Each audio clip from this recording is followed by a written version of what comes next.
Last lecture में हमने ring का फील्ड निकाल लिया और अभी रिकॉर्डिंग स्टार्ट करने से पहले पता लगा कि आप सभी को बिल्कुल याद है एक फॉर्मूला कि क्या तो ई का फॉर्मूला है, कहाँ वो मैक्सिमम है और कितना मैक्सिमम है।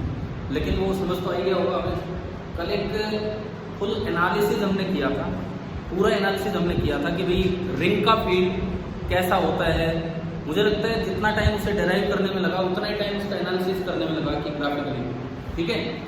अभी इस पार्ट में हम पढ़ रहे हैं जनरेशन ऑफ इलेक्ट्रिक फील्ड, फिर एक दो दिन बाद आएगा effect of electric field. Generation में किस किस का पढ़ लिया हमने? सिंगल पॉइंट चार्ज का,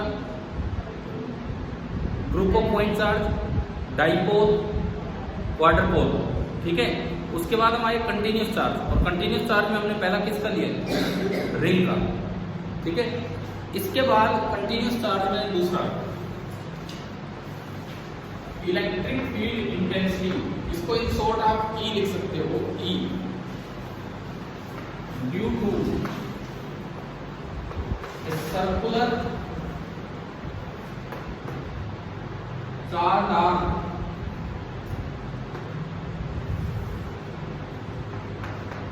at its center of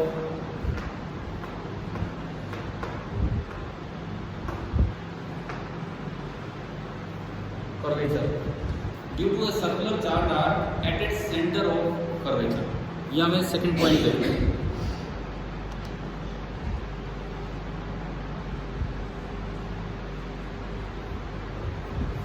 कल ही एक अनोखा दिन था कि सारी लड़कियां प्रेजेंट थी, नहीं तो दो तो ऑन एन एवरेज एब्सेंट रहती हैं, आज 3 एब्सेंट है।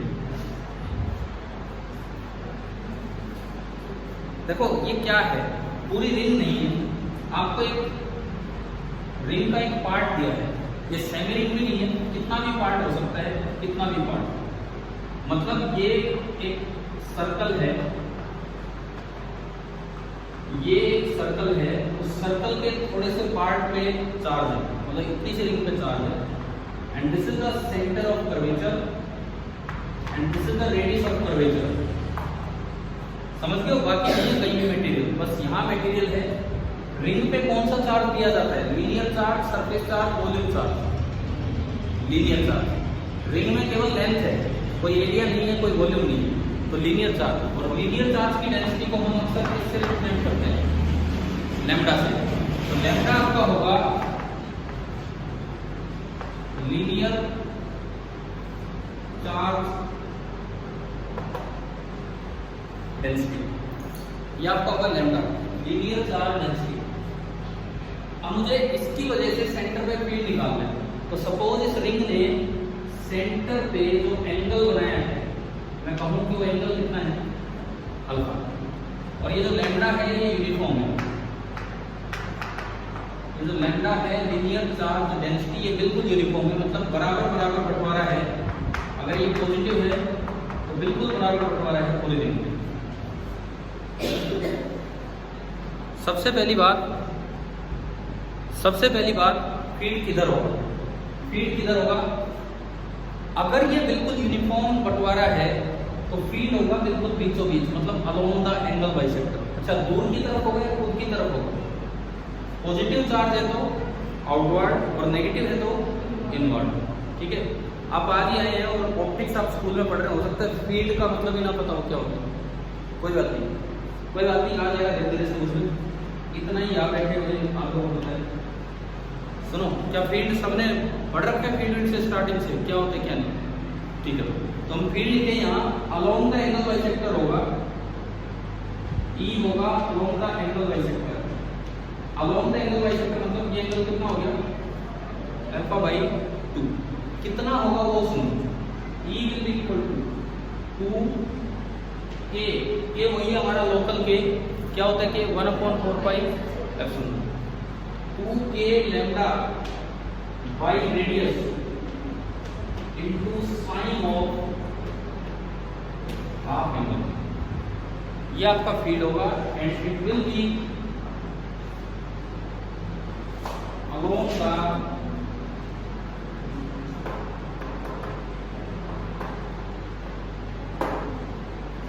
Along the angle bisector. ये जो फील्ड होगा ये इतना होगा and it will be along the angle bisector. ठीक है, नोट कीजिए। जैसे हमने कल स्ट्रेट वायर का सर्कुलर पूरी रिंग का किया, अब कोई भी पार्ट आ गया रिंग का तो उसका फील्ड इतना होगा।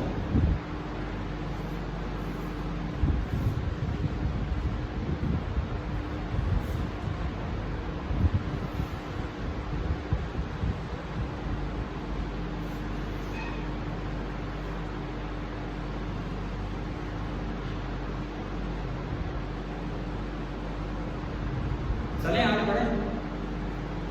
सबसे पहला काम तो है कि ये कैसे आया।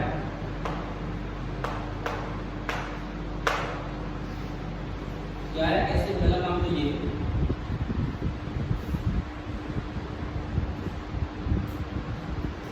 भाई समझ तो आया ना ये क्या है। अगर जैसे ये रिंग है उसके एंगल बाइसेक्टर के अलोंग फील्ड होगा, नेगेटिव है तो ऊपर की तरफ, पॉजिटिव है तो बाहर की तरफ। फील्ड का फॉर्मूला है 2k λ/r। यहाँ पे बता देना चाहिए कि जो k है ये क्या है 1/4πε0। ये जो k आपका है this is 1/4πε0, this is your k।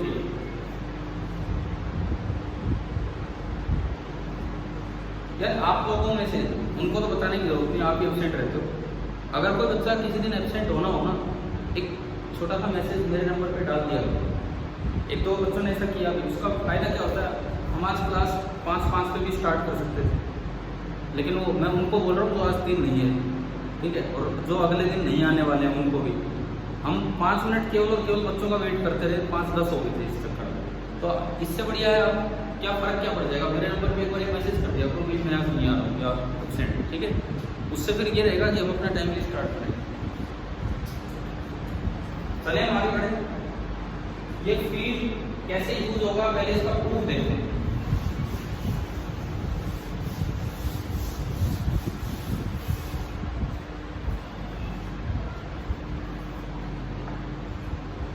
ये आपका कोई पार्ट है, रिंग का कोई पार्ट है, यहां से लेके यहां तक।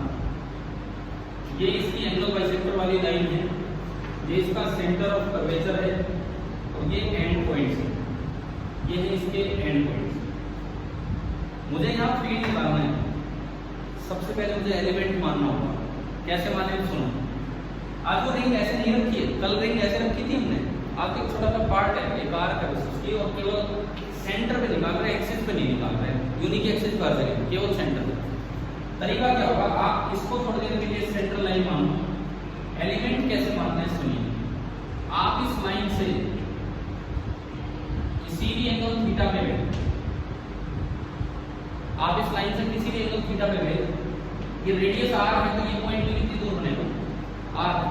एलिमेंट मानना है तो आपको थोड़ा सा और आगे जाना होगा, थोड़ा सा और आगे जाएंगे तो ये नया एंगल कितना बोला जाएगा, थीटा प्लस डी थीटा। मैंने आपको एक चीज सिखाई है, चाहे थीटा बढ़े चाहे थीटा कम हो, जिधर आप जा रहे हो एंगल हमेशा बढ़ा के क्या लिखना है, थीटा प्लस डी थीटा। यहाँ तो दिख रहा है, यहाँ तो दिख रहा है कि theta plus D theta is greater than theta. It means D theta क्या है, पॉजिटिव। तो पीछे ये चीज कभी यूज हुई है या नहीं हुई है कि अगर कोई चीज कम भी हो रही हो ना तो भी हम x है उसे x प्लस dx ही लिखेंगे। अगर वो कम हुआ है तो dx नेगेटिव है और बड़ा है तो dx पॉजिटिव। कभी भी x माइनस dx नहीं लिखना है, ठीक है। बड़ी कॉमन सी मिस्टेक है। तो यहाँ लिख दिया मुझे, कई बच्चे इसको सीधा यूँ लिखते हैं कि भाई ये लो छोटा सा डी थीटा मानो, उसमें फिर आपको ये नहीं पता लगता ये थीटा प्लस डी थीटा लिखना है कि थीटा माइनस, तो हमेशा थीटा प्लस लिखना है। क्लियर है। तो अब भी अगर मैं देखूँ तो ये एंगल कितना बचा, ये एंगल डी थीटा बचा, रेडियस कितना है, तो ये लेंथ कितनी बची, आर डी थीटा। ये लेंथ आपकी बची R D theta. Linear charge density इसकी कितनी है, लैम्डा। तो जो इस एलिमेंट पे चार्ज बचेगा डी क्यू, डी क्यू कितना बनेगा, यूनिट लेंथ पे चार्ज है लैम्डा, तो आर डी थीटा लेंथ पे चार्ज कितना होगा, lambda into R D theta. समझ आ गया। ये मेरा एक छोटा सा पॉइंट चार्ज डी क्यू बन गया। अब मैं कूलम्ब लॉ का यूज करूंगा। इस डी क्यू की वजह से यहाँ फील्ड इधर होगा, इस dq की वजह से यहाँ फील्ड इधर होगा और मैं उसे बोल सकता हूँ dE, छोटा सा फील्ड। कूलम्ब्स लॉ कहता है कि एक पॉइंट चार्ज q की वजह से r डिस्टेंस दूर फील्ड कितना होता है। एक पॉइंट चार्ज q की वजह से r डिस्टेंस दूर फील्ड कितना होता है, k q upon r square. तो ये आपका होगा k इंटू क्यू, कितना है भाई इस पे q, इस पे lambda into r into D theta divided by distance. ये तो रेडियस ही है, ये तो आपका रेडियस ही है, तो डिवाइड बाय क्या हो गया r square.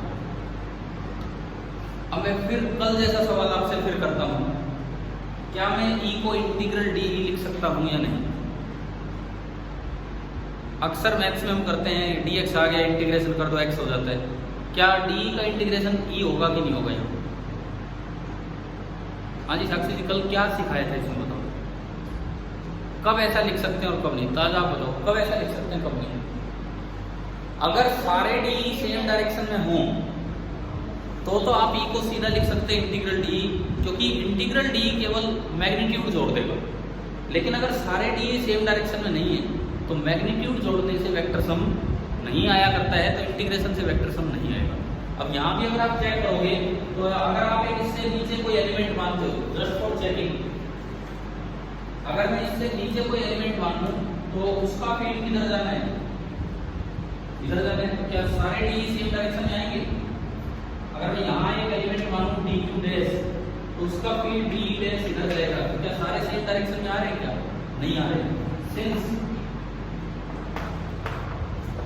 all d vectors are not along the same direction, since all d vector are not along the same direction, तो आप E को ये कतई नहीं लिख सकते हैं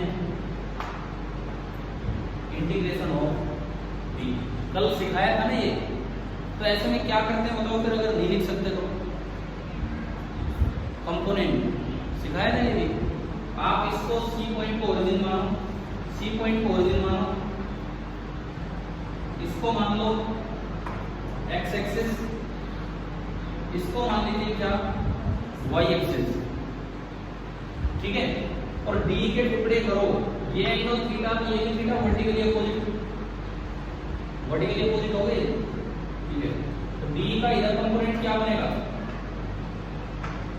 ये वाला कंपोनेंट d cos थीटा, और नीचे वाला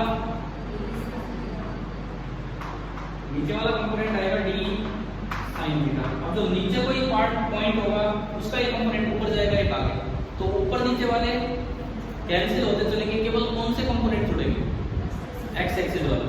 यानी कि जो E बनेगा, अब अगर मैं इससे आगे बढ़ूं तो जो E हमारा बनेगा E at point C centre, that will B only integral of D का कौन सा कंपोनेंट, x कंपोनेंट, और इसकी डायरेक्शन भी आगे अलोंग कौन सी डायरेक्शन में मुझे मिलेगा, x एक्सिस आपका एंगल बाइसेक्टर था। तो हमें ये पता लग गया कि जो नेट फील्ड होगा, नेट फील्ड जो होगा वो केवल कौन सी दिशा में होगा, एंगल बाइसेक्टर के अलोंग होगा, ठीक है। क्लियर हुआ यहाँ तक। चलो d का x कंपोनेंट क्या है, d cos थीटा। तो ये आपका बना है इंटीग्रल d तो ये बैठा हमारे पास a lambda r d theta upon r square into cos theta. समझ आ रहा है कि एक r से एक r गया, थीटा के रिस्पेक्ट में इंटीग्रेशन करना है तो ना तो k वेरिएबल है, ना लैम्डा वेरिएबल और ना रेडियस वेरिएबल, तो ये तीनों तो आगे बाहर, k लैम्डा में r तो आगे बाहर, और अंदर क्या बचा, इंटीग्रल ऑफ, अंदर क्या बचा, integral of cos theta into d theta. ये तो बहुत आसान इंटीग्रेशन है। cos थीटा का इंटीग्रेशन क्या होता है, प्लस माइनस का ध्यान रख के बोलना। cos थीटा का इंटीग्रेशन क्या होता है, कुणाल जोर से बोलो, cos थीटा का इंटीग्रेशन क्या होता है। आपकी आवाज यहां तक नहीं आ रही कुणाल, जोर से बोलो एक बार। माइनस साइन थीटा, बताओ भाई cos थीटा का इंटीग्रेशन क्या होता है, साइन थीटा का इंटीग्रेशन क्या होता है, साइन थीटा का डिफरेंशिएशन क्या होता है, साइन थीटा का डिफरेंशिएशन कोस थीटा, तो कोस थीटा का इंटीग्रेशन साइन थीटा। अरे भाई साइन थीटा का जब डिफरेंशिएशन कोस थीटा होता है तो कोस थीटा का इंटीग्रेशन क्या होगा, साइन थीटा। असल में साइन थीटा का इंटीग्रेशन होता है माइनस कोस थीटा, और कोस थीटा का इंटीग्रेशन क्या होता है, साइन थीटा। अभी भी हम होश में नहीं है। पिछले दिन का तो चलो 24 घंटे बाद में पूछता हूँ, वो तो याद नहीं है, लेकिन ये तो कुछ ऐसी बेसिक चीजें हैं जो आपको याद रहनी ही चाहिए। कोई सही बोल रहा था आप में से, कोई भी बच्चा सही, सारे माइनस साइन थीटा, एक ने बोल दिया सब कुछ हो गया है, कोई नहीं बोल रहा। कोस थीटा का इंटीग्रेशन क्या होगा, साइन थीटा, ये आया k λ/r और इनटू साइन थीटा। चलो अभी लिमिट लगाओ इंटीग्रेशन से पहले, थीटा की लिमिट। मैंने थीटा अपने यहां से मानना स्टार्ट किया, यहां से, तो बिल्कुल यहां थीटा कितना है, 0, और यहां थीटा कितना है बताओ अपने ओरिजिनल डायग्राम को देखते हुए जो बोर्ड पे नहीं आपकी कॉपी में। यहां थीटा कितना है, यहां तो थीटा 0 है, यहां थीटा कितना है, π/2 है कि π/2 नहीं, अल्फा बाई, अपनी कॉपी में देखो पिछले डायग्राम में, यहां से यहां एंगल कितना ज्यादा ऊपर, α/2, तो थीटा की अपर लिमिट तो क्या होगी, α/2, लोअर लिमिट 0, फिर ये क्यों बैठ गए हम, आप अगर 0 से यहां जाओगे तो यही शामिल होगा, इससे नीचे जा रहे हो तो थीटा नेगेटिव में काउंट होगा, यानी कि जो थीटा की इनिशियल वैल्यू है वो तो कितनी है, ये तो बीच का पार्ट था थीटा 0, और थीटा की जो फाइनल वैल्यू है वो कितनी है, α/2। तो जो इसकी लिमिट लगेगी वो लगेगी -α/2 से लेके कहां तक, α/2 तक, -α/2 से लेके α/2 तक, ठीक है। पुट करेंगे इसमें लिमिट, पहले अपर लिमिट फिर लोअर लिमिट, तो ये बना k λ/r, upper limit sine of α/2 minus lower limit sine of -α/2।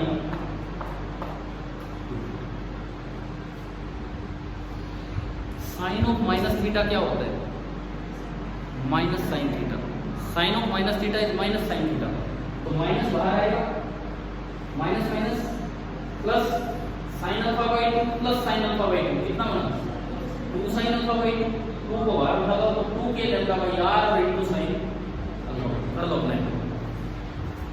तो डेरिवेशन समझ आया ना कैसे होना था, 2k λ/r और इनटू साइन ऑफ α/2, ये हमारा प्रूफ हो गया। अरे यार ये प्रूफ बहुत ज़्यादा ज़रूरी है, कई बच्चे सोचते हैं हम तो फॉर्मूले याद कर जाएंगे। भाई अगर आप लास्ट लेवल की तैयारी कर रहे हो तो आपको एक एक चीज़ आनी चाहिए, पता नहीं वहाँ किस तरह का सवाल आ जाए, छोटी सी बात पूछ ली जाएगी मुझसे, तो आपको ये किया हुआ होना चाहिए।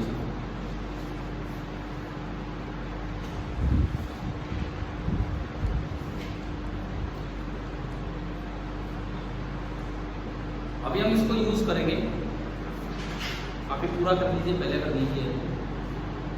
एक बहुत गलत सी चीज़ ये हो रही है, क्लास की शुरू में रिकॉर्डिंग स्टार्ट नहीं हुई तब मैंने पूछा electric field at the axis of ring बताओ, नहीं बता पाए। दूसरा काम मैंने एक बच्चे से पूछा ई मैक्स की वैल्यू बताओ, नहीं बता पाए, जबकि मैंने कहा था वो घर पे अपना रीचेक करना, कल हमने जो लास्ट में जल्दी जल्दी किया है कि वो सही आया है कि नहीं। तो यूँ तो ये तो कल का काम था, एक दिन और पहले के पूछे तो पता ही नहीं होगा क्या चल रहा है, पता नहीं वो कल हुआ था परसों हुआ था। हाँ जी शालिनी जी आप बताओ, डाइपोल का ब्रह्मास्त्र coordinate free form, just formula बता दो क्या था, याद है कि नहीं? अरे पूरी क्लास में कितने बच्चों को डाइपोल का वो ब्रह्मास्त्र याद है? नहीं तो एग्जाम में क्या मतलब ब्रह्मास्त्र यूं करते रहोगे, ब्रह्मास्त्र ब्रह्मास्त्र वो आएगा कहाँ से? पुराने महाभारत रामायण में तो यूं सोचते थे आ जाता था, वो नहीं, हम भी यूं सोचे लेकिन याद तो हो हमें। उनका भी इसलिए आता था उन महर्षियों का कि उन्होंने पहले बहुत तपस्या कर रखी होती थी कि तब आ रहे। आपकी तपस्या कहाँ है? एक तो देखो जैसे आज ही आप में से एक स्टूडेंट बता रहे थे हमें, बोले हमें तो कोई ब्रह्मास्त्र दिया नहीं गया, फिर आपको दे भी दिया गया ब्रह्मास्त्र तो उसका फायदा क्या हो रहा है? आपकी कॉपी में बैठे आप याद करने में आपके पास आ ही नहीं रहा हो। डाइपोल में मैंने आपको 3 मेथड सिखाए थे डाइपोल मोमेंट निकालने के। मैं तो इसलिए बता रहा हूँ, लगभग कंप्लीशन की तरफ जा रहा है हमारा एक एक टॉपिक। हम एक टॉपिक को पूरा कर करके आगे बढ़ा रहे हैं, लेकिन आप नहीं कर रहे हैं यार। बॉयज में किसी को याद है? अब तक देख लिया हो, अब याद हो गया हो। Coordinate free form of field of dipole. अच्छा चलो वो छोड़ो आप। मैं तो कहता हूँ आप मुझे ई परपेंडिकुलर बता दो क्या है था। जनरल पॉइंट पे E perpendicular KP/r³ into 3 cos theta sin theta. यार ये आपका काम रहेगा। मैं आपको बताऊँ कि इलेक्ट्रोस्टैटिक्स में कॉपी भर जानी है अगर ढंग से आप नोट्स बनाओगे तो। क्या कुछ आधी के करीब कॉपी होगी ना। और अभी तो हम फील्ड पे हैं, फील्ड का भी आधा पार्ट हुआ है। फील्ड जनरेशन चल रहा है, फील्ड इफेक्ट आएगा, फिर पोटेंशियल आएगा, उसमें काफ़ी डिटेल, फिर फ्लक्स आएगा। तो मतलब अभी तो पूरा चैप्टर बचा हुआ है। एक कॉपी तो एटलीस्ट भर जानी है। आप याद ही नहीं करोगे तो ये किस काम की है बताओ ये चीज़। चलिए देखते हैं, कल देखते हैं आप कितना ध्यान रख पाते हैं। अब हम इस फॉर्मूले को थोड़ा अप्लाई करने के बारे में सोचें कि किस तरह से ये फॉर्मूला अप्लाई है। नोट हो गया इसका?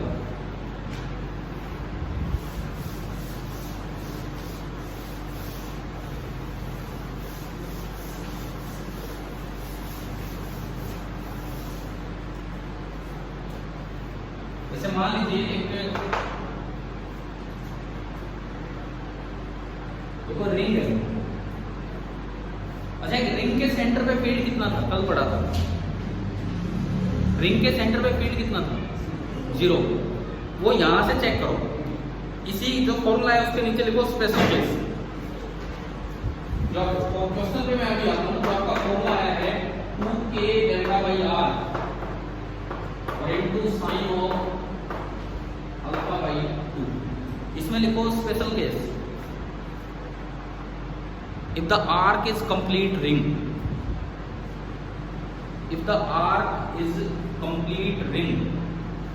अगर ये आर्क पूरी रिंग है तो क्या होगा? अगर पूरी रिंग होगी तो अल्फा बताओ कितना है। एक पूरी रिंग अपने सेंटर पे कितना एंगल बनाती है?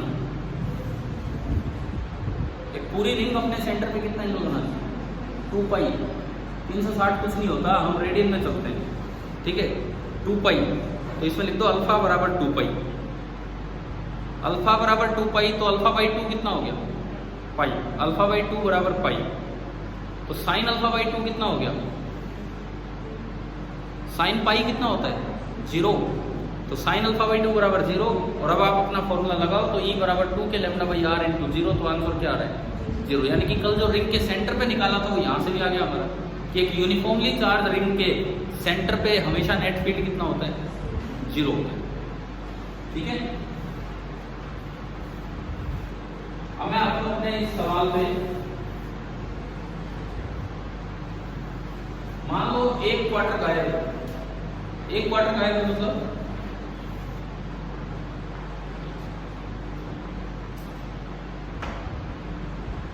एक क्वार्टर गायब है मतलब 1/4 हिस्सा गायब है, ठीक है।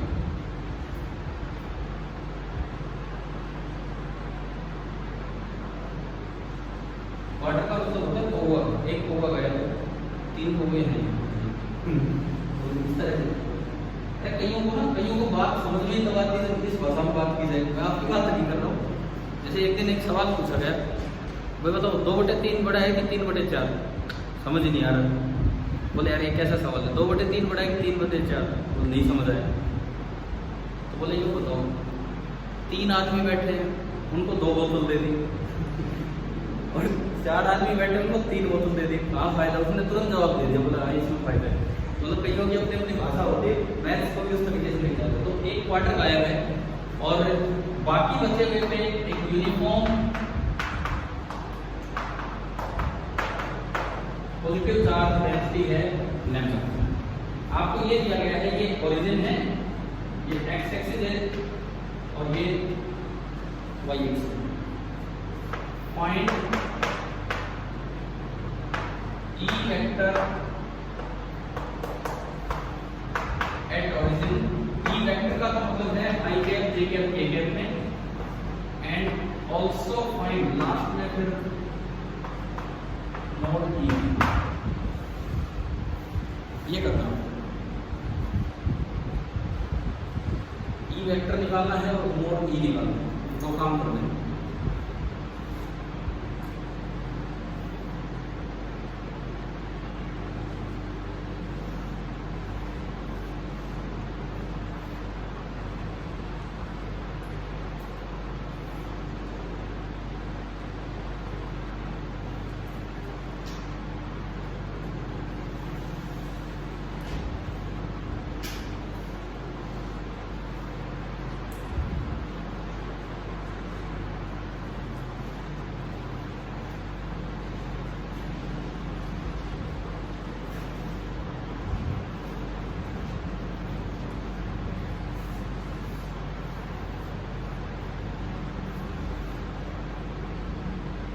किधर होगा नेट ई?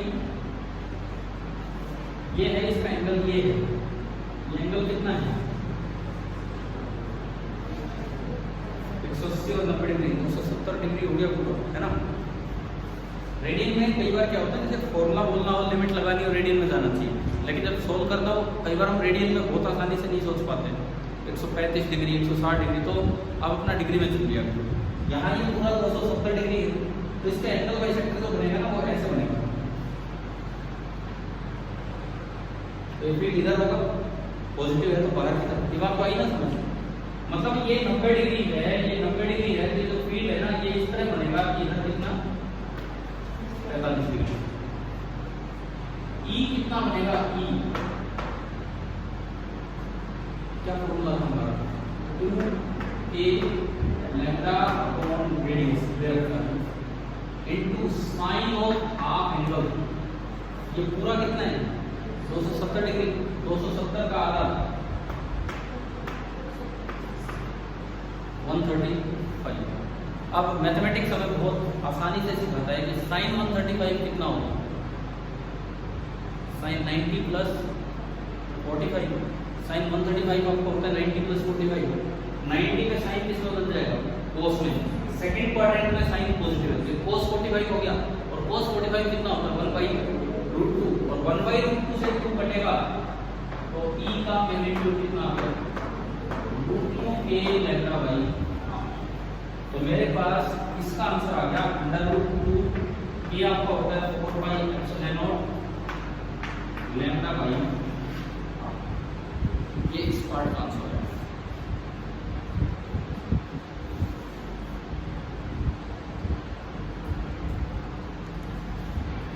समझ आया? ये तो आ गया ई का मैग्नीट्यूड। अब लेकिन इन्होंने तो एक्स वाई जे कैप में भी तो पूछ लिया, एक्स एक्सिस वाई एक्सिस दिखा दिया। वो तो डिपेंड करेगा आपके चार ऑप्शन किस तरह दिए हैं। आई कैप, जे कैप, के कैप में दिए हैं, या 45 डिग्री, 30 डिग्री इन पे दिए हैं, इस पे डिपेंड करेगा।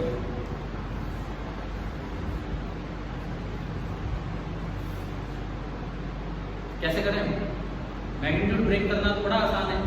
वही ई का इधर तो कंपोनेंट आएगा ई cos 45, उधर आएगा ई sin 45। तो ई वेक्टर आपका बनेगा, ई वेक्टर जो आपका बनेगा that will be E cos 45 degree i cap plus E sin 45 degree j. E कितना है? √2k लैम्डा बाई आर, और cos 45 होता है 1/√2 से 2 कटेगा, कितना बचा ये? a lambda by r into i cap plus ऐसे बचेगा a lambda by r into जी।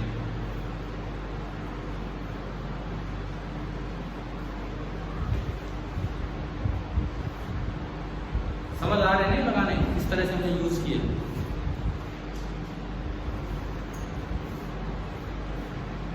हाँ जी, तो वही बताओ, कंपोनेंट समझ आ रहे हैं कैसे किए?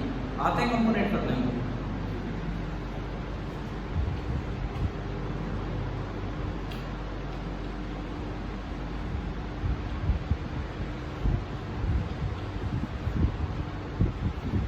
चलिए अगला सवाल नेक्स्ट आप करके देख लीजिए। बेटा हो गया?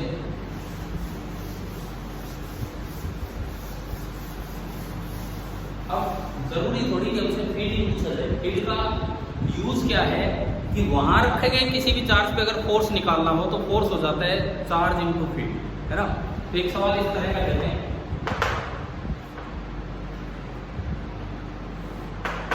ये कंप्लीट रिंग है, कंप्लीट रिंग,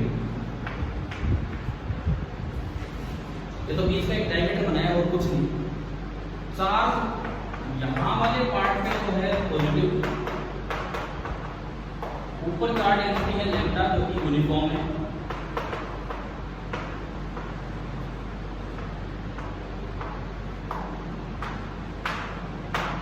यहां वाले चार्ज पे है माइनस लैम्डा और ये भी यूनिफॉर्म है।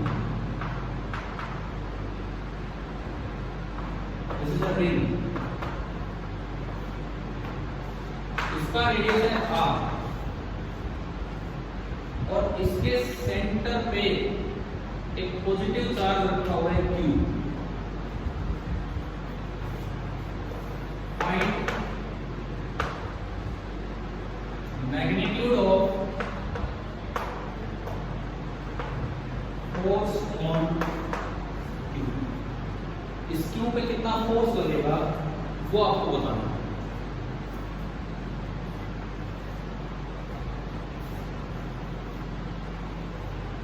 भाई फील्ड का फायदा क्या होता है, फील्ड क्यों निकालते हैं हम? एक बार अगर आपको फील्ड पता लग जाए तो वहां रखे किसी भी चार्ज पे फोर्स निकालना बड़ा आसान होता है, कितना Q इंटू V। तो मैंने तो वही सवाल दे दिया, आप इसको हटा लो चाहे, मतलब आपका काम क्या है कि आपको सेंटर पे क्या निकालना है, फील्ड निकालना। आप फील्ड निकाल दो, फोर्स तो मैं बताता हूँ, आप फील्ड निकाल दो।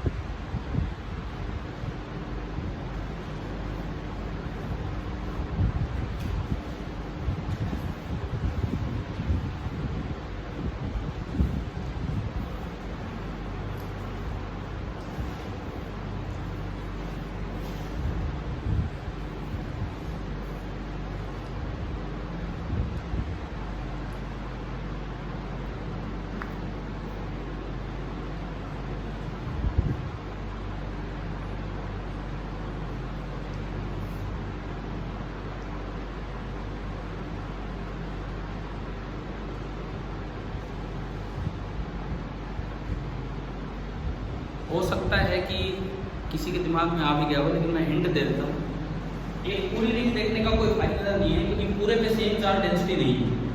आधी रिंग देखो ऊपर वाली और आधी देखिए नीचे वाली, और आप सुपर पोजिशन प्रिंसिपल लगाएंगे, मतलब पहले ऊपर वाली आधी रिंग के कारण सेंटर पे फील्ड लिखो, नीचे वाली उसको प्रभावित नहीं करेगी। फिर नीचे वाली के कारण सेंटर पे फील्ड लिखो, ऊपर वाली का उसको कोई असर नहीं आएगा। फिर दोनों फील्ड का वेक्टर सम कर दो, उससे नेट फील्ड आएगा, और फिर आखिरी स्टेप होगा उस नेट फील्ड को Q से मल्टीप्लाई कर देना।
देखो मैं बताता हूँ, सुनिए।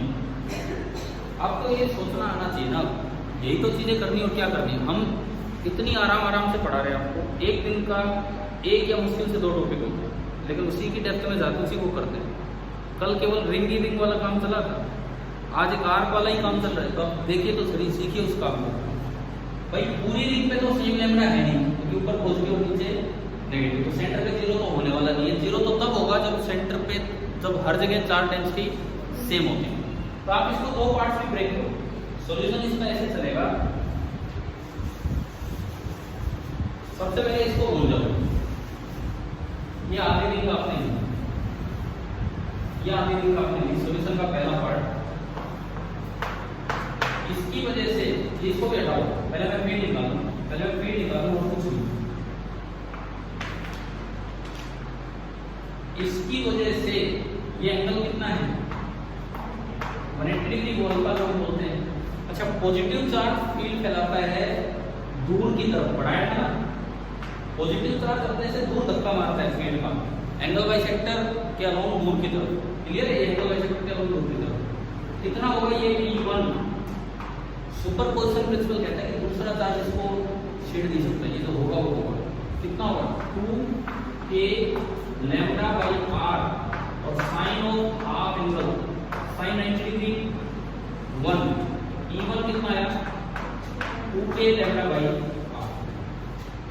इसमें जुड़ना है दूसरा फील्ड, दूसरी जो रिंग है सेमी रिंग को इधर है। इस पूरे में नेगेटिव चार्ज डेंसिटी है और वो है माइनस लैम्डा। तो ये एंगल तो 180 डिग्री है, तो फील्ड तो एंगल बाइसेक्टर के अलावा होगा, क्योंकि नीचे नीचे का लैम्डा यूनिफॉर्म है, परंतु नेगेटिव चार्ज है तो वो खुद की तरफ खींचेगा, फील्ड इधर होगा। ठीक है, क्लियर है ये चीज। अब अगर मैं इसको E2 कहूं तो E2 आपका होगा 2k, अच्छा माइनस लैम्डा की लैम्डा, ये कैसे डिसाइड करते हैं, हमने आपको बता रखा है कि अगर वेक्टर फॉर्म लिखते हैं फील्ड की तो चार्ज को विद साइन रखते हैं। वेक्टर का मैग्नीट्यूड लिखते हैं तो magnitude of any vector can never be negative, तो हमेशा विदाउट साइन रखना होगा। माइनस लैम्डा का लैम्डा ही होगा, तो डायरेक्शन अपोजिट होगी दोनों तरफ, 2k लैम्डा बाई r, और ये भी बनेगा sine 90 degree, sine 90 degree again 1, तो ये भी आपका आया 2k लैम्डा बाई r। तो सॉल्यूशन के अंदर पहला काम किया, ठीक है। अब जो नेट फील्ड एट C होगा सेंटर, इसमें भी vector sum of E1 and E2, लेकिन अगर आप देखें तो C पॉइंट पे दोनों की सेम डायरेक्शन है, E1 भी नीचे है, E2 भी नीचे है, तो वेक्टर सम कितना होगा, सीधा जोड़ दें भाई। अगर वो वेक्टर सेम ही डायरेक्शन में है तो रिजल्टेंट डायरेक्ट मैग्नीट्यूड को ऐड करो, तो इस चीज को ध्यान में रखते हुए E at C will be equal to E1 plus E2 because E1 cap is same as E2 cap, है ना, नीचे की तरफ आ गया। और आप देखोगे तो दोनों वैल्यू सेम है, तो जुड़ के कितना होगा, 4k लैम्डा बाई r। ठीक है, अब तो एक लास्ट स्टेप बचता है कि अगर आपको कहीं भी फील्ड पता लग गया, फील्ड आ गया ना समझ कैसे निकाले, कहीं भी अगर आपको फील्ड पता लग गया, फील्ड का फायदा ये था, अब अगर वहां कोई भी चार्ज रखोगे तो उस पर फोर्स का डायरेक्ट फॉर्मूला है Q इनटू V2। तो आखिरी step F on Q that will be equal to Q into E at C। तो ये आपका बना 4k lambda Q upon R, और अगर आप k की वैल्यू रखते हैं 1/4 पाई एप्सिलॉन नॉट, तो ये बनेगा lambda Q upon pi epsilon not into R, lambda Q upon pi epsilon not into R।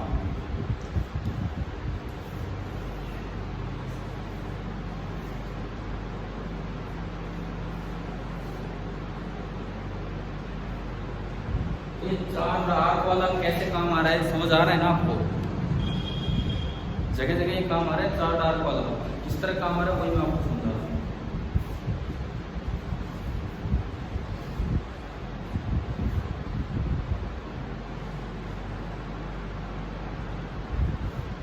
हो गया ना,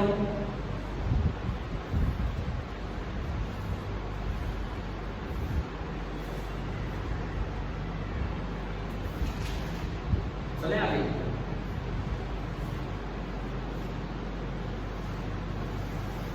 हो गया ना।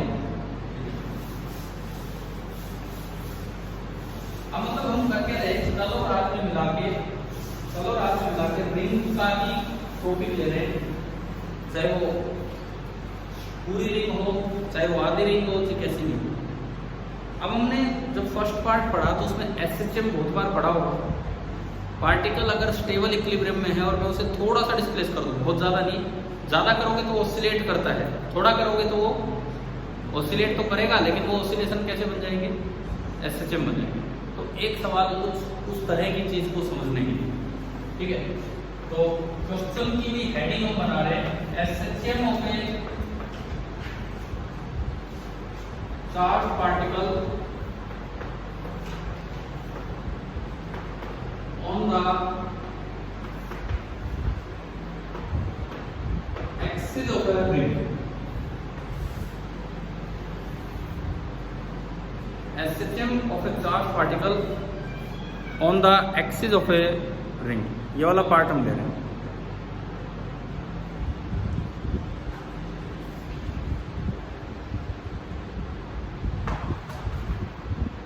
ये कोई एक रिंग है जिसपे यूनिफॉर्म चार्ज है और ये पॉजिटिव,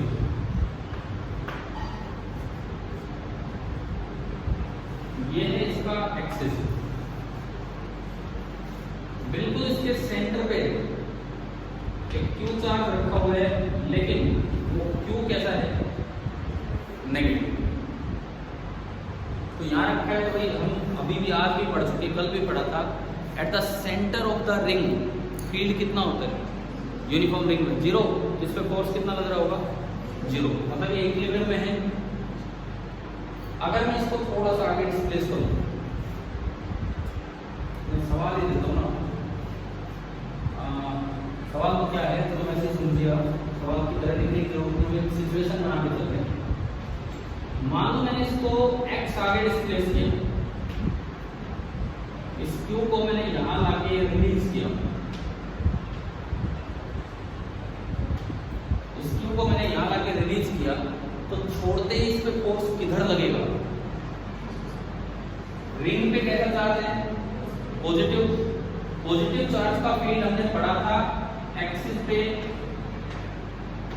अलोंग द एक्सिस आगे की तरफ होगा, ये एक्स होगा, वाई कंपोनेंट कैंसिल हो जाएगा, कल ही तो हुआ है ना। ये कैसा चार्ज है, नेगेटिव। ई आगे है तो नेगेटिव चार्ज पे फोर्स किधर लगेगा, नेगेटिव चार्ज पे फोर्स फील्ड की डायरेक्शन में लगता है कि अपोजिट डायरेक्शन में, अपोजिट डायरेक्शन में। नेगेटिव चार्ज पे जो फोर्स लगता है वो फील्ड से अपोजिट लगता है, तो इस पे फोर्स इधर लगेगा। तो आप एक चीज देख सकते हैं कि जब ये चार्ज यहां था, जब ये चार्ज यहां था तो इस पे नेट फोर्स कितना था, 0। इसका मतलब ये इक्विलिब्रियम हो गया,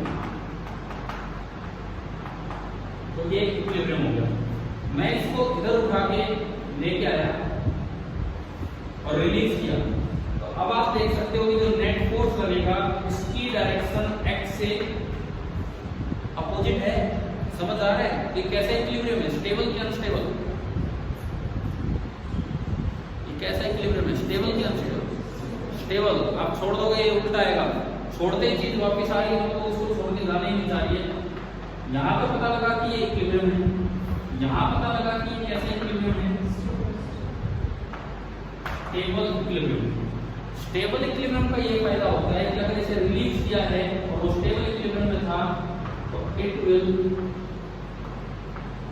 ऑसिलेट।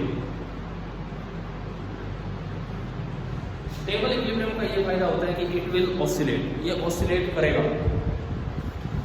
आधी बात समझ में आता है, इट विल ऑसिलेट। क्या हर ऑसिलेशन एसएचएम होता है,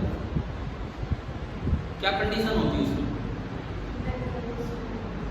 कोई एंगल कहा गया यहाँ, वो तो एंगुलर एसएचएम में हुआ करता है। हर ऑसिलेशन एसएचएम नहीं होता है, कंडीशन होती है। अगर वो लीनियर एसएचएम है तो जो उस पर फोर्स लग रहा है that should be directly proportional to X, तो ही वो एसएचएम होगा, नहीं तो एसएचएम नहीं होगा। पढ़ा है ना हमने ये फर्स्ट पार्ट में। तो एक बार हम चेक करते हैं कि जो इस पर फोर्स लग रहा है क्या वो एसएचएम के अनुसार है या नहीं। तो मेरा यहाँ पे सवाल बनता है, इज इट एसएचएम। आप जाओ अपनी कॉपी में ऐसे ही लिखो, इसको हम चेक करेंगे।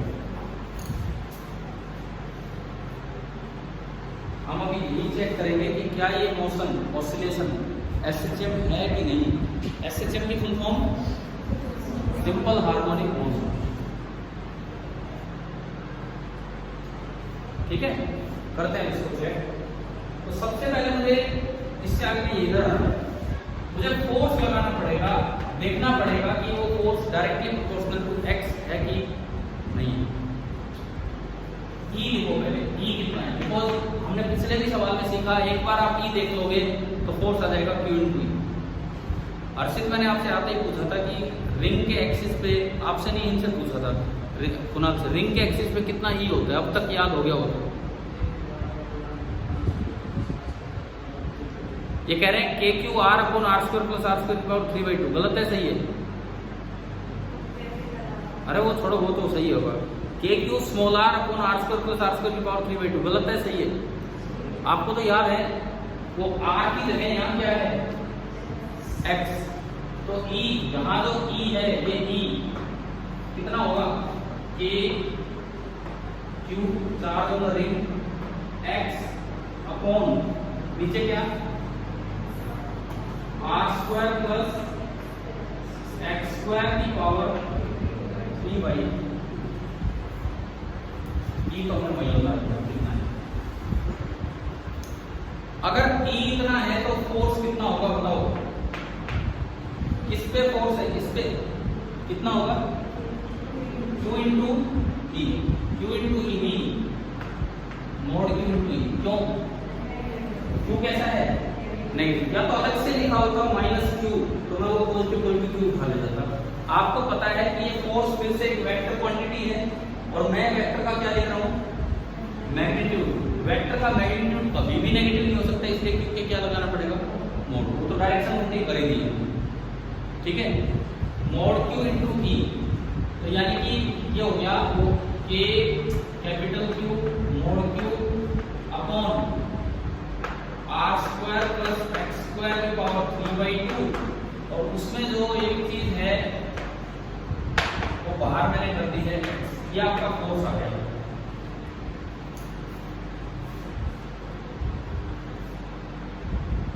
हाँ ये फोर्स आ गया, ठीक है। अब आप बताओ जो मेरा सवाल था, एसएचएम की कंडीशन हुआ करती है कि force is directly proportional to X. Yogita आप बताओ, योगिता क्या ये force directly proportional to X है या नहीं? नहीं है, क्यों नहीं है? क्यों नहीं है?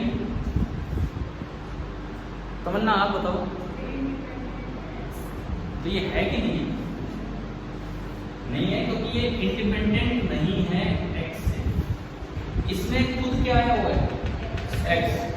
ये चीज डायरेक्टली प्रोपोर्शनल टू एक्स कब होती है, जब ये क्वांटिटी एक्स से इंडिपेंडेंट होती, या ये कोई यूनिवर्सल सा कांस्टेंट होता। This quantity is itself dependent on x. This implies f is not directly proportional to x. This implies no SHM, कोई SHM नहीं होगा। Only इस चीज को हम क्या कह देते हैं, दिस इज ओनली ऑसिलेशन। तो इज इट एसएचएम का तो हमें जवाब मिल गया। ये चीजें रिपीट हो रही है दूसरी बार, पहले कर चुके हम, सेकंड टाइम ये रिपीटेशन आ रहा है।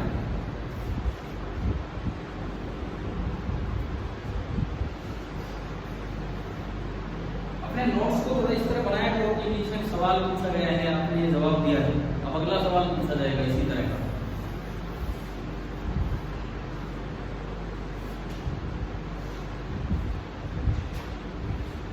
समझ आ गया? क्लियर हो गया सभी को?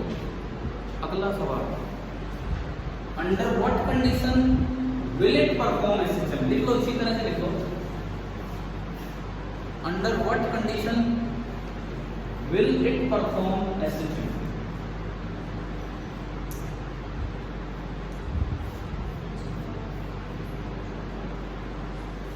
भाई एसएचएम के लिए मुझे चाहिए था कि डायरेक्टली प्रोपोर्शनल हो, एक्स के। और आप पीछे भी कभी देख चुके हैं, अगर मैं डिस्प्लेसमेंट के साथ एक वर्ड यूज कर दूं स्लाइटली, बहुत थोड़ा सा डिस्प्लेसमेंट हो, तो वो ऑसिलेशन क्या बन जाता है, एसएचएम। इसका आंसर लिख लो, for slight displacement, for slight displacement the oscillations will become SHM. For slight displacement, बहुत ही थोड़ा सा अगर आप डिस्प्लेसमेंट देंगे तो जो ऑसिलेशंस हैं वो आपके SHM बन जाएंगे, जो ऑसिलेशंस है वो आपका SHM बन जाएगा। आप उसे वेरीफाई करते हैं, उसे चेक करते हैं कि क्या सच में ऐसा होगा। स्लाइट डिस्प्लेसमेंट का मतलब क्या चीज़ बहुत छोटी लेनी है, x।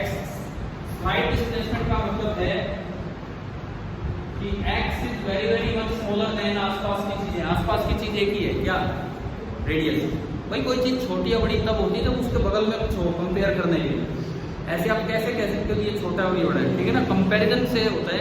तो इसके बगल में जो लेंथ है वो रेडियस है। भाई रेडियस दिखाया नहीं क्या, शुरू से ही दिखाया था, एक बार दिखा देना था। इसका रिंग का रेडियस r, रिंग का रेडियस r।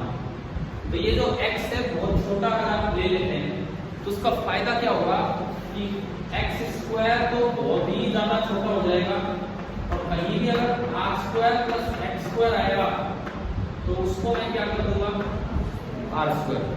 तो अभी ये जो फोर्स का फॉर्मूला बन रहा था R square plus X square, इसको अगर आप आर स्क्वायर लिखेंगे तो आर स्क्वायर की power 3/2, R cube, R square की पावर 3/2, पावर से पावर मल्टीप्लाई होगा, आर क्यूब हो गया।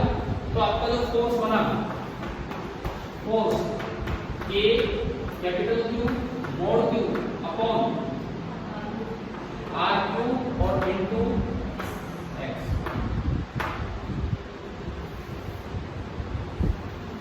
और अब आप देख सकते हैं कि ये जो ब्रैकेट है, तो इसमें कहीं x आ रहा है, क्या ये x पे डिपेंड कर रहा है? तो x को भी आप चेंज करो, ये कांस्टेंट है। Now this thing is independent of x, और अगर ये इंडिपेंडेंट ऑफ x होगा तो we can say f is directly proportional to x, और इसका मतलब ये क्या होगा, SHM। इसका मतलब ये आपका हो जाएगा SHM।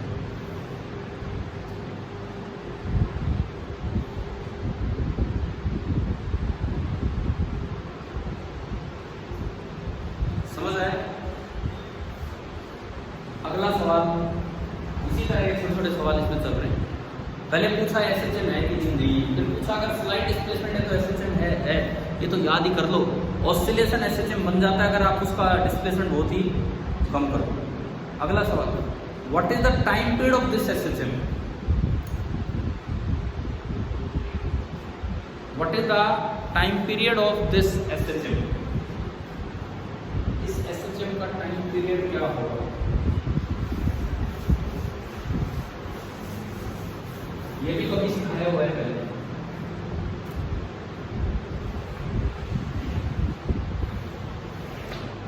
ये भी आपको सिखाया हुआ है। कैसे? आपका f जो आया कितना आया, K capital Q mod Q upon R cube और इनटू x। मैंने यूं कहा था सबसे पहले जो फोर्स लगा है उससे उस पार्टिकल की एक्सेलरेशन निकालो, फोर्स अपॉन मास। यहाँ फोर्स लिखने के बाद let mass of the particle be m। अगर क्वेश्चन की तरह आएगा तो मास क्या होगा, let mass of the particle be m। इसका मतलब उसकी एक्सेलरेशन होगी a, that will equal to f by m। Acceleration बनेगा k capital Q mod Q upon r cube और m, और इसके अलावा बचा है x। एक्सेलरेशन अगर आप इस तरह बता सकते हो तो आप कभी भी SHM का टाइम पीरियड बता पाओगे। बताओ, अगर आप एक्सेलरेशन लिख पाए तो टाइम पीरियड क्या होगा? ये क्या होता है, ये ओमेगा स्क्वायर। भाई हम ये जानते हैं कि if omega is the angular frequency, angular velocity नहीं है, एंगुलर फ्रीक्वेंसी मतलब 2π by time period, 2π by time period of SHM। आप कभी भी कोई एसएचएम होता है और उसकी एंगुलर फ्रीक्वेंसी ये है तो आप ए को लिख सकते हैं क्या, ओमेगा स्क्वायर इंटू एक्स। कभी भी अगर आप एसएचएम पे जा रहे हैं और आप एक्सेलरेशन निकालना चाहते हैं किसी एक्स डिस्प्लेसमेंट पे, क्या मतलब इस बात का, जैसे मैं अगर यहाँ डायग्राम को मैंने मिटा दिया, या आपकी रिंग थी, अगर आप यहां से किसी एक्स डिस्प्लेसमेंट पे हैं और इस वक्त उस पार्टिकल की एक्सेलरेशन इधर है, तो अगर वो एसएचएम कर रहा है तो एक्सेलरेशन को क्या लिख सकता हूं, ओमेगा स्क्वायर इनटू एक्स। ठीक है, अगर मैं कंपेयर करूं ये इक्वेशन नंबर 1 और ये इक्वेशन नंबर 2, ये डायग्राम है जिससे मैं ये समझा रहा हूं, where omega is 2 pi by d. तो comparing equation 1 and 2,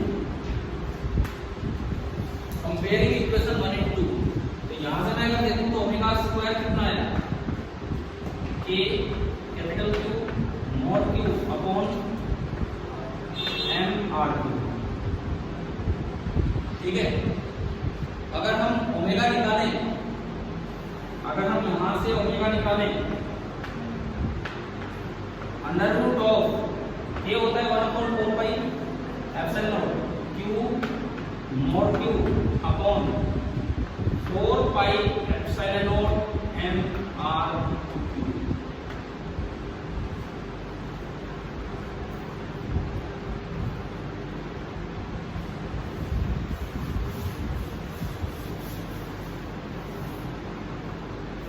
और अगर ओमेगा आ गया तो टाइम पीरियड आ जाएगा, ओमेगा आ गया तो टाइम पीरियड आ जाएगा। टाइम पीरियड को मैं लिख सकता हूं क्या, 2 पाई अपॉन ओमेगा।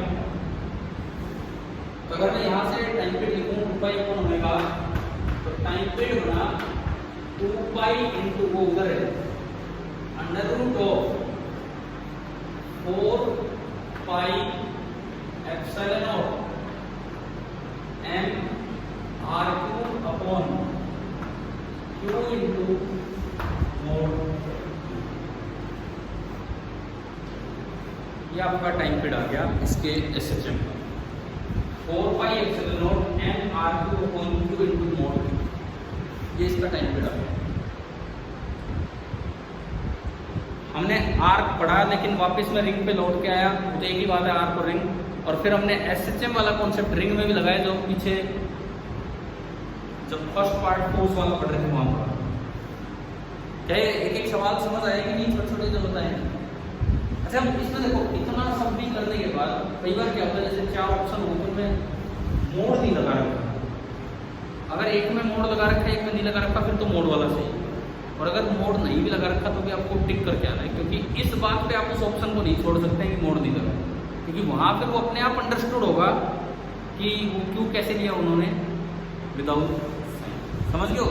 ऐसे किसी भी सवाल के आंसर को तब रिजेक्ट नहीं करके आना है, पता लगे 3 ऑप्शन है तो चौथा नॉन है और उन 3 में एक ऑप्शन यही है कि मोड नहीं लगा, तो आपको बोले नहीं ये तो नहीं हो सकता नॉन ना, आपको वहां टिक करके आना है, क्योंकि अगर वो मोड नहीं लगाया तो इसका मतलब वो मान के चल रहा है कि इसको चार्ज को कैसे रखना है वहां पे, विदाउट साइन। अगर एक ऑप्शन मोड वाला है और एक विदाउट मोड वाला है तब फिर कौन सा आएगा, ये तो याद रखनी है बात, क्योंकि बहुत बार सवालों में ऐसा होता है कि मोड नहीं लगाते। अब देखो आप सुनो, जस्ट हम आज की क्लास को फिनिश ही कर रहे हैं। चार्ज आर्क का फॉर्मूला क्या निकल के आया, प्रूफ के साथ आपने समझा है, 2k lambda by R into sine of alpha by two. Positive charge है तो बाहर की तरफ फील्ड होगा, नेगेटिव है तो अंदर की तरफ, एंगल बाइसेक्टर के अलॉन्ग होगा। फील्ड का फायदा क्यों होता है, अगर वहां किसी भी चार्ज को रखोगे तो डायरेक्ट आप उस पर क्या बता पाओगे, फोर्स बता पाओगे, ये फायदा है फील्ड का। क्या ये समझ आ रहा है। दूसरी बात, रिंग हो आर को कुछ भी हो, अगर एसएचएम पे सवाल जाते हैं तो पहली बात स्टेबल इक्विलिब्रियम होना चाहिए, दूसरी बात स्लाइड डिस्प्लेसमेंट होना चाहिए, तभी एसएचएम होगा। और एसएचएम का टाइम पीरियड निकालने का तरीका यही है जो पीछे से पढ़ते आ रहे हो और यहाँ पे हमने सीख लिया।